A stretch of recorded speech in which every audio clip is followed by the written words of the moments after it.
incarcerated is a base, right, for what we need to do. I've always been in grassroots. I never really liked politics. I don't understand it to the fullest degree. But when you have people who's on the board, on the incarcerated who is legally inclined, you have people who actually deal with senators and representatives, congressmen, and whatever the case may be. This is somewhere I need to be, because, like you said, we're here to bring organizations together, because I can go and do my own thing and be successful, what I consider successful, right? But I understand that if we don't come together, organize, mobilize, develop a coalition to where we can spread out and do things simultaneously, then we're never going to be able to address the issue of incarceration. The question I ask myself is, why would Sarah Huckabee think she can build a 3,000 bed prison in the state of Arkansas, Franklin County, Jefferson County, Phillips County, Pulaski County, or any other county, and be successful with filling it up? Right?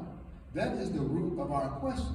Why is she confident enough to where she can build a 3,000 bed prison, and we don't have 3,000 people in the county jails waiting to go to prison? Maybe 150.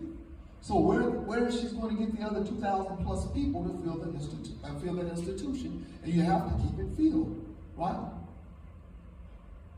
Sarah Huckabee is looking at, she's taking the element of crime, right?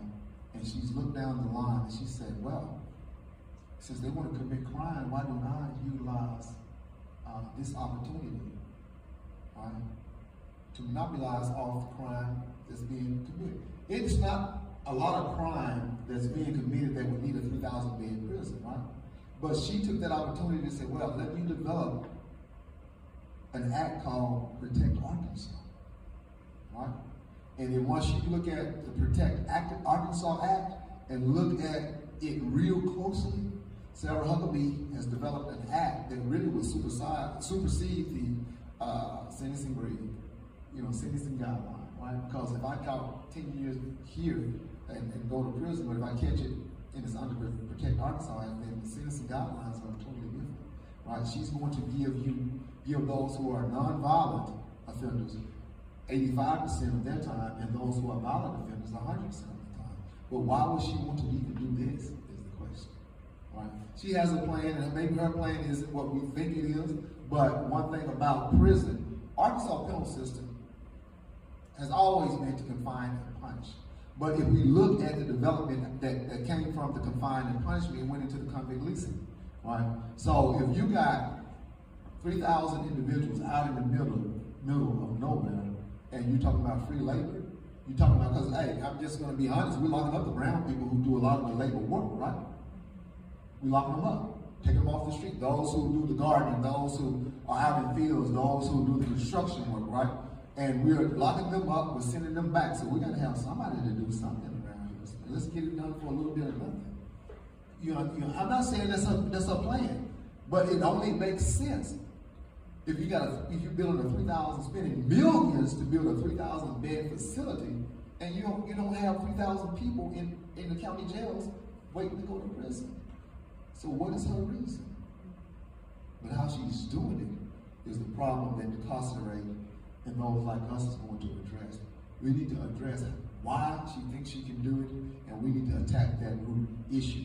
And the root issue is the people are committing little petty crimes, right? They're going to jail back over and over and over again because a lot of them are addicted to drugs, some type of drug, some type of alcohol, or whatever the case may be. When we talk about prison recidivism, it's not because people are doing 15 years, getting out and going back. Prison, the recidivism rate is so high in the state of Arkansas because people go to jail for petty crimes, and they go repetitively. And that's how you get Arkansas is just so high because it's not the people who are catching the large sentences, it's just the people who are catching the small sentences that continue to go back into the institution. She also, when I'm looking at the language that Donald Trump used about homeless people, right? You have two options. We're going to either allow you to be sent to a mental health facility, or you're going to jail. We're going to lock you up. We're going to clean up the streets, right? They need somebody to replace the people that they're taking off the streets. Sarah is just preparing Arkansas to be in the position to do the same because she's linked to the, she's probably the only governor that I know that is at that linked to Washington, D.C. I mean, she's linked to Washington, D.C., so some of the things she's doing. A lot of the Republicans say, hey, Sarah, we really don't want to do this, but they're not going to say it out loud. Right? And this is a Republican state. So what I'm saying is, how and what does the CASA rate need to do to address these issues?